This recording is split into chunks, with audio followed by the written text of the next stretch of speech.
오늘 우리에게 주시는 하나님의 말씀은 창세기 26장 23절부터 33절까지 말씀입니다. 창세기 26장 23절부터 33절까지를 함께 합독하겠습니다. 함께 읽겠습니다. 시작. 이삭이 거기서부터 브엘세바로 올라갔더니 그 밤에 여호와께서 그에게 나타나 이르시되 나는 내 아버지 아브라함의 하나님이니 두려워하지 말라. 내 종 아브라함을 위하여 내가 너와 함께 있어 내게 복을 주어 내 자손이 번성하게 하리라 하신지라. 이삭이 그곳에 제단을 쌓고 여호와의 이름을 부르며 거기 장막을 쳤더니 이삭의 종들이 거기서도 우물을 팠더라. 아비멜렉이 그 친구 아우삿과 군대장관 비골과 더불어 그발에서부터 이삭에게로 온지라. 이삭이 그들에게 이르되 너희가 나를 미워하여 나에게 너희를 떠나게 하였거늘 어찌하여 내게 왔느냐. 그들이 이르되 여호와께서 너와 함께 계심을 우리가 분명히 보았으므로 우리의 사이 곧 우리와 너 사이에 맹세하여 너와 계약을 맺으리라 말하였노라. 너는 우리를 해하지 말라. 이는 우리가 너를 범하지 아니하고 선한 일만 내게 행하여 내가 평안히 가게 하였음이니라.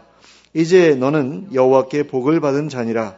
이삭이 그들을 위하여 잔치를 베풀매 그들이 먹고 마시고 아침에 일찍이 일어나 서로 맹세한 후에 이삭이 그들을 보내매 그들이 평안히 갔더라. 그날에 이삭의 종들이 자기들이 판 우물에 대하여 이삭에게 와서 알려 이르되 우리가 물을 얻었나이다 하매 그가 그 이름을 세바라 한지라. 그러므로 그 성읍 이름이 오늘까지 브엘세바더라. 아멘.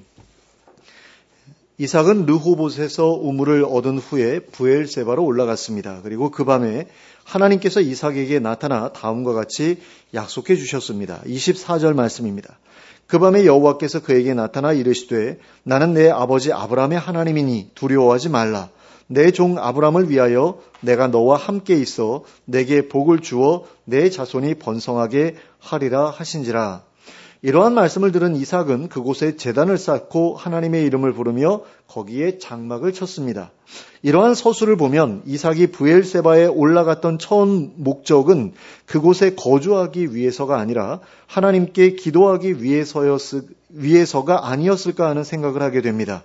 그런데 그렇게 기도하러 간 장소에서 하나님을 만났으니 그곳에 아주 자리를 잡고 정착해야겠다고 생각하게 되었던 것 같습니다. 그리고 그렇게 되자 이삭의 종들은 그곳에서도 물을 얻기 위해 또다시 우물을 팠습니다. 그런데 이삭이 그렇게 브엘세바의 자리를 잡았을 때 그랄 왕 아비멜렉이 그 친구 아우삿과 군대장관 비골과 함께 이삭을 찾아왔습니다. 그리고는 상호 불가침 조약을 맺자고 제안하였습니다. 그리고 이삭은 그 제안을 받아들여 그들과 더불어 서로를 해하지 않기로 맹세했습니다. 그리고 그들이 돌아간 뒤에 이삭의 종들이 와서 새로운 우물을 얻었다고 보고하였습니다. 이 보고를 받은 후 이삭은 그 우물의 이름을 브엘세바, 곧 맹세의 우물이라고 붙였습니다. 이삭이 그곳에 올라간 후에 하나님께서 그에게 함께해 주시고 복을 주시겠다고 맹세해 주셨던 것과 또한 그랄 왕 아비멜렉과 더불어 평화를 지키기로 맹세했던 것을 기념하기 위해서였습니다. 그런데 오늘 우리가 이 본문을 통해 살펴보고자 하는 것은 이삭이 하나님을 만난 이후로 어떤 반응을 보여주었는가 하는 것입니다. 그리고 그것을 본으로 삼아 우리가 하나님을 만난 이후에 어떤 모습으로 살아가야 마땅한가 하는 것에 대해 생각해 보고자 합니다. 이삭이 하나님을 만난 이후로 첫 번째로 했던 일은 제단을 쌓는 일이었습니다. 이삭은 하나님을 만난 다음에 곧바로 그곳에 제단을 쌓았고 그곳에 거주하기 시작했습니다.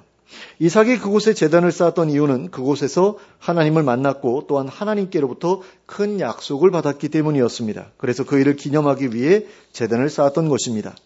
그리고 이삭은 그곳에서 하나님의 이름을 불렀습니다. 그곳에서 계속 하나님을 만나 뵙기를 바랐기 때문이었습니다. 하나님께서 함께 하시는 것이 자신에게 얼마나 큰 힘이 되는 일인지 잘 알고 있었기 때문이었습니다. 이삭은 자기 아버지 아브라함이 하나님과 동행하면서 어떠한 삶을 살았는지를 잘 알고 있었던 것입니다. 그러니까 아버지가 하나님과 동행할 때 얼마나 그가 큰 복을 받았는지를 알고 있었기 때문에 자기도 하나님을 불러 하나님과 교제하고 또 하나님과 동행하면서 살기를 바랐다라는 것입니다.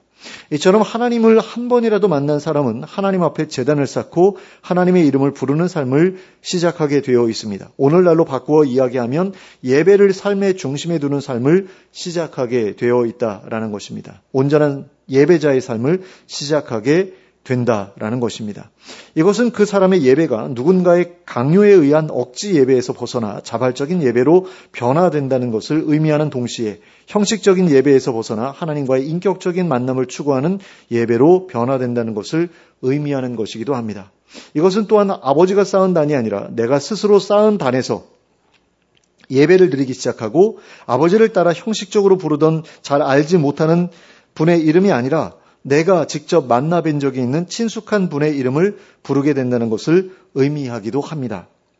하나님을 만났다면 이처럼 지금까지와의 예배와는 완전히 다른 새로운 모습의 예배를 드리기 시작하게 됩니다. 그렇다면 우리의 예배는 어떻습니까? 과연 우리의 예배는 인격적인 하나님을 만날 것을 기대하며 드리는 예배입니까? 아니면 여전히 습관을 따라 드리는 형식적인 예배입니까? 만일 우리의 예배가 습관적이고 형식적인 예배에 머물러 있다면 그 이유는 우리가 아직 하나님을 만나는 경험을 하지 못했기 때문일 수 있습니다. 성령님으로 임하시는 하나님을 경험한 사람의 예배는 습관적이고 형식적인 모습으로 남아있을 수 없기 때문입니다. 그 다음으로 이삭이 하나님을 만난 이후로 두 번째로 했던 일은 장막을 치고 우물을 파는 일이었습니다. 이삭은 제단을 쌓고 난 다음에 장막을 치고 종들을 보내어 우물을 파게 하였습니다.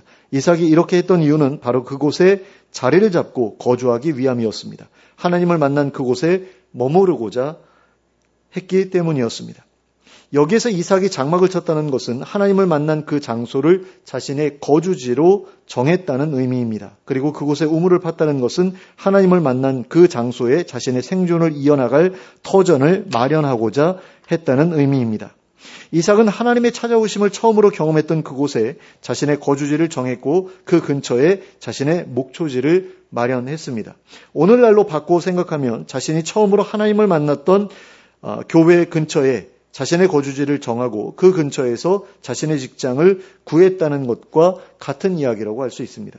자신이 하나님을 만났던 그 교회 근처에 자신의 삶의 터전을 마련하고 하나님을 만나기 위해 더 많은 시간과 열정을 투자했다는 이야기라고 할 수 있다라는 것입니다. 하나님을 만난 사람들의 삶은 이처럼 교회를 중심으로 또 예배를 중심으로 움직이기 시작하게 되어 있습니다. 물론 이러한 모습은 불신자들이 보기에 어리석은 모습처럼 보일 수도 있습니다. 그러니까 교회라는 것을 자기 삶의 중심에 두고 툭하면 예배드리러 가고 하는 어떤 그런 모습들이 불신자들 보기에는 저거 일종의 중독 아닌가 이런 느낌을 줄 수도 있다라는 거죠. 그러나 당사자들에게 있어서는 그렇게 하는 것이 당연한 일일 수밖에 없습니다. 하나님과의 인격적인 만남은 그만큼 충격적인 일이면서 동시에 그 사람의 삶에 커다란 활력을 가져다 주는 일이기 때문입니다.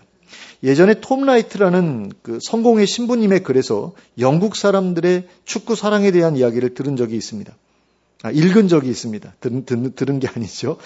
그 글에서 톰 라이트 신부님은 영국인들에게 있어서 축구 관람은 예배를 드리는 것과도 같은 일이라고 하였습니다. 그 정도로 열성적으로 주일마다 이제 축구 관람하기 위해서 축구 경기장을 찾는다라는 거죠. 특히 자신이 살고 있는 지역의 공장 노동자들은 매 주일마다 벌어지는 축구 경기를 통해 그 전까지 일터에서 경험했던 스트레스를 풀고 새로운 한 주를 살아갈 에너지를 얻는다고 하였습니다. 특히나 자기가 응원하는 지역팀이 우승하기라도 하면 그 주간 내내 모든 일에 활력이 넘치는 모습을 보인다고 하였습니다. 그런데 그런 사람들이 그 지역에서 타 지역으로 일자리를 옮긴다거나 이사를 한다는 것이 그렇게 쉬운 일일 수가 없는 거죠. 그리고 만일 그런 일이 벌어진다고 하더라도 자기가 응원하던 팀을 다른 팀으로 바꾸는 일은 절대로 하지 않을 것입니다. 그러니까 내가 나고 자란 지역팀을 응원하지 내가 이사를 갔다고 해가지고 그 지역팀을 응원하게 되는 일은 벌어지지 않는다. 흔히 벌어지는 일이 아니다라는 겁니다. 옮겨간 지역에서도 예전과 마찬가지로 그 팀을 응원할 것입니다. 그리고 그 팀을 보기 위해 계속해서 축구 경기장을 찾을 것입니다. 그들에게는 그것이 일종의 예배이고 신앙인 것입니다.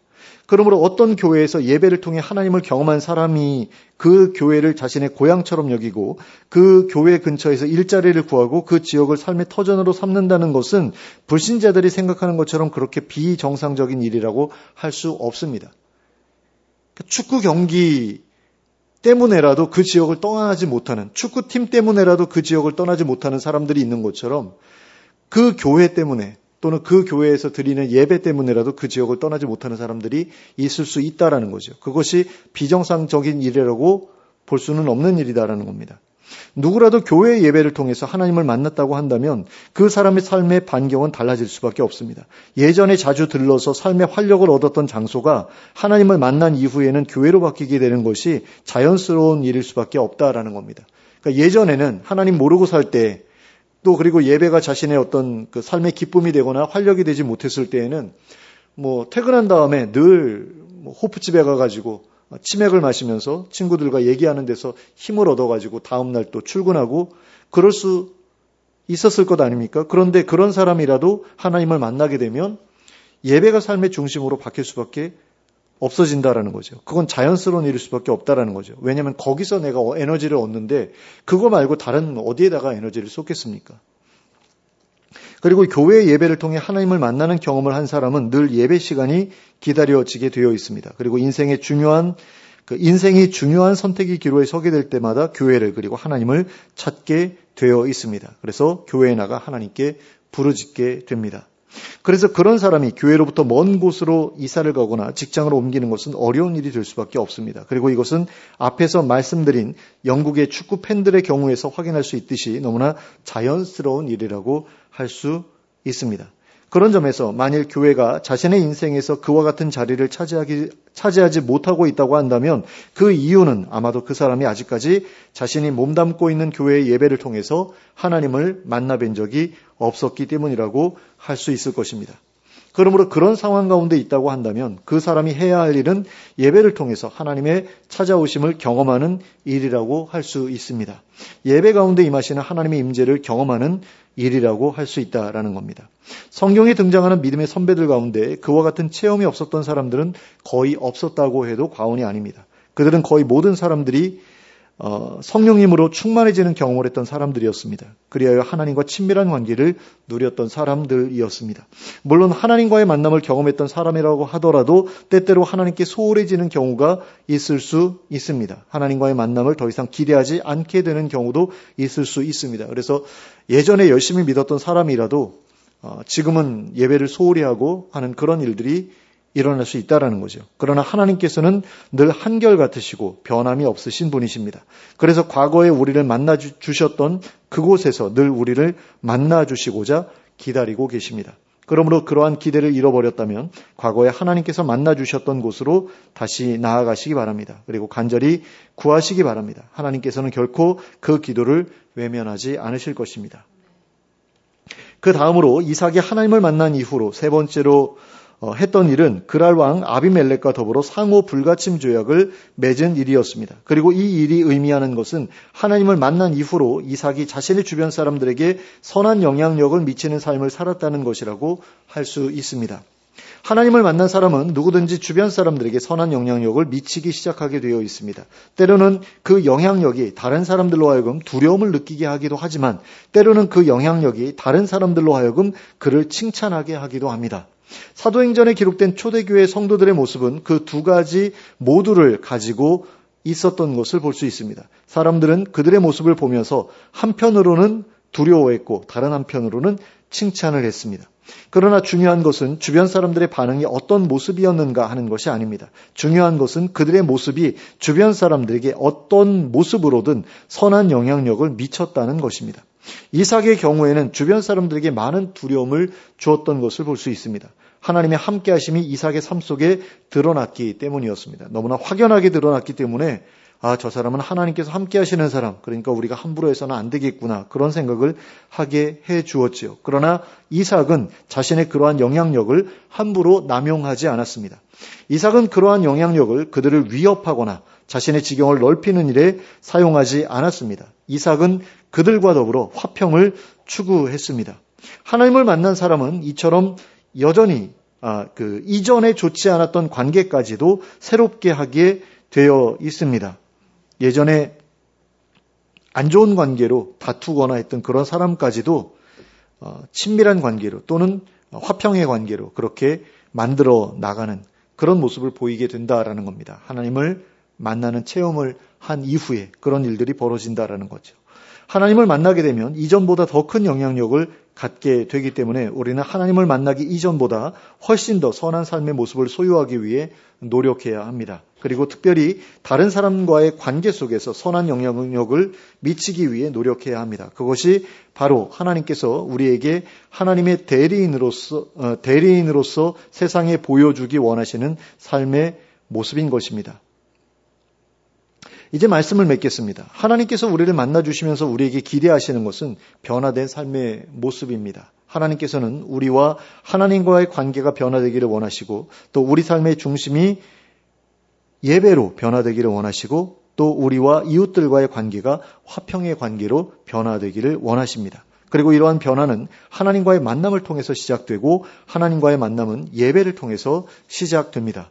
그러므로 예배를 통해 하나님을 만나고 예배를 통해 하나님과의 관계를 아름답게 만들어 나가시기 바랍니다. 예배 가운데 지속적으로 하나님을 만날 것을 기대하면서 은혜의 자리를 떠나지 마시기 바랍니다. 그리고 평화를 추구하시기 바랍니다. 아직까지 그러한 체험이 없으시다면 하나님을 만나기 위해 노력하시기 바랍니다.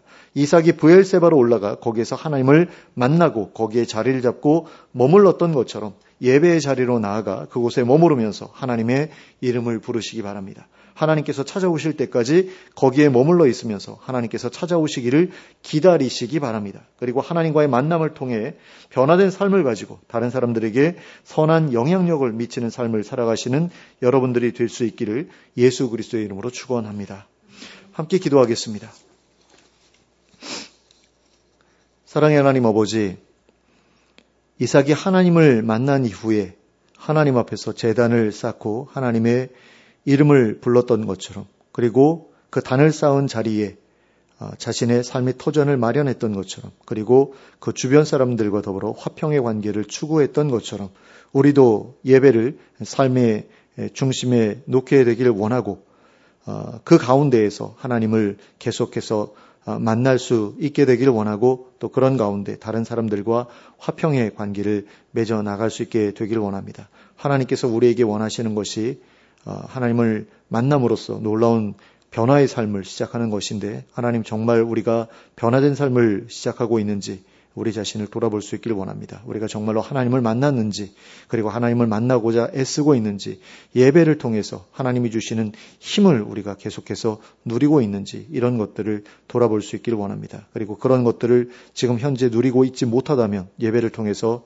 그런 것들을 누리고자 힘쓰는 저희가 되게 해주시기를 원합니다. 늘 하나님을 찾는 자들 되게 하여 주시옵소서. 하나님을 구하는 자들이 되게 하여 주시옵소서. 하나님의 얼굴 보기를 원하고 또 하나님의 음성 듣기를 원하는 그런 마음을 가지고 늘 기도하는 자들 되게 하여 주시고 그런 가운데 성령의 임하심을 통해 자신이 원하던 것을 누리는 저희들 될 수 있게 해주시길 원합니다. 그 가운데서 삶이 아름답게 변화되고 그 아름다운 삶의 영향력을 가지고 다른 이들을 섬기는 저희 모두가 될 수 있도록 인도하여 주시옵소서. 예수 그리스도의 이름으로 기도하였습니다. 아멘.